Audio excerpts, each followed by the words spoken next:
you work with corals. That's your day job. You do that day in and day out. So just thinking about that process for somebody uh, getting into the hobby, or maybe they've been in it for a while and they're not having much success with their corals, what is something that comes to your mind? What's like the first thing that you think about when it comes to keeping corals? Yeah, so I mean, and it really depends on what kind of corals you're keeping as well. But if you're just getting into the hobby and you're, just getting into corals and maybe you're struggling some and you don't necessarily like know what's going on, I'd always just maybe recommend taking like a water sample into your local fish store, or even testing it yourself with like a little home test kits like Hannah checkers, just to kind of see where your parameters are at, because a lot of the time that's going to be what it is. And salinity, and pH are probably some of the most important things. Yeah, you just want to really monitor your parameters and try to keep those at a regular, maintain level to try to give yourself the best chance of success with corals. Because even soft corals can be somewhat challenging, but if you're struggling with soft corals, you got some big issues going on in your tank. So definitely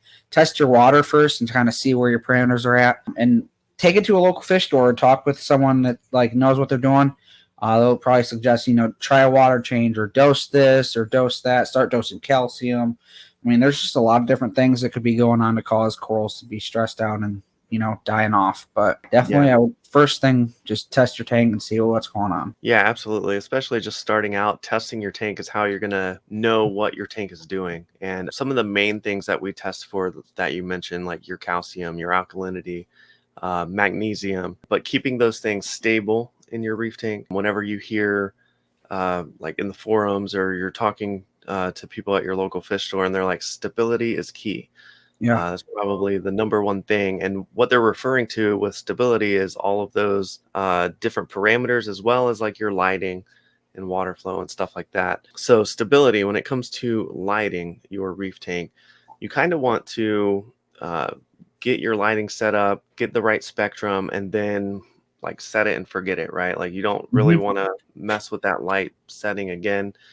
Maybe you do par samples depending on like what corals you're keeping. You're going to check the different par intensities in your tank and make sure they're set right. And then you pretty much don't have to mess with that light. Just put it on a schedule and you're good to go. Yeah, consistency definitely helps with corals. Like if you are like just flipping on your light and flicking it off whenever you feel like it, I don't think that's the proper way, to like keep corals successfully and grow them properly. I'm sure you can do it that way, but I'm always like a fan of, just like having it slowly ramp up in the morning and just kind of taper off in the evening, just because that's what they do in nature. Like that's what happens. You have a sunrise, a sunset.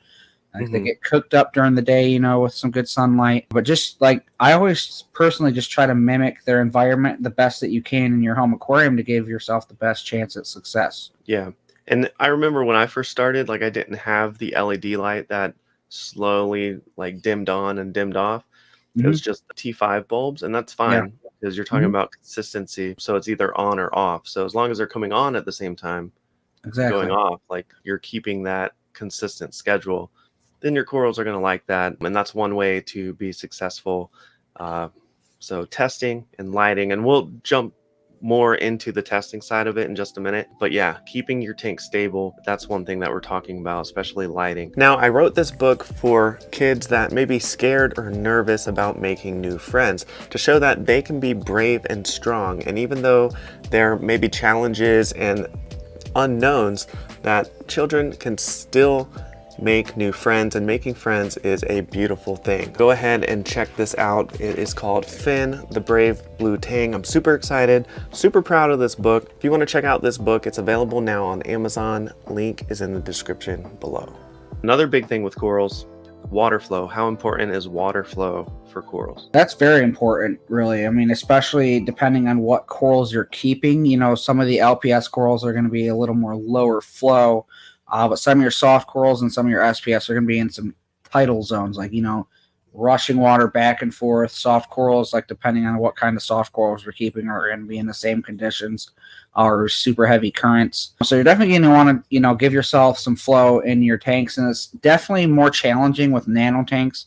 And I know this from personal experience, just trying to find certain things to be able to give you that amount of flow. Because I always feel like when I have a nano system, You know, it's hard to just get that right amount of flow. You either got too much because the equipment's too strong, or the Yeah. equipment's too weak, and it's, you know, just not giving yourself to the level that you need. But yeah, flow is definitely important. Keeping like detritus from settling on your corals, and also just making your corals move like they would in the wild, just to keep them healthy and Mhm. opened up. So Yeah, and water flow, it helps bring food to the coral, right? It helps the coral capture that food. It helps them get rid of waste as well. It helps with coral respiration, photosynthesis. So it's super important without getting like too like nerdy or down the rabbit trail. Water flow helps bring corals food, helps them capture it, helps them remove, helps get rid of waste in your aquarium, like you're talking about, things settling, detritus, and it helps get rid of dead spots.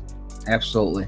So dead spots in your aquarium, they're just areas in your tank where water's not flowing as much. It's like a stagnant area in your tank. That's where nuisance algae can grow. Mhm. That's where things can settle in your tank, and it's just overall not good because you want things suspended in your tank like you're talking about.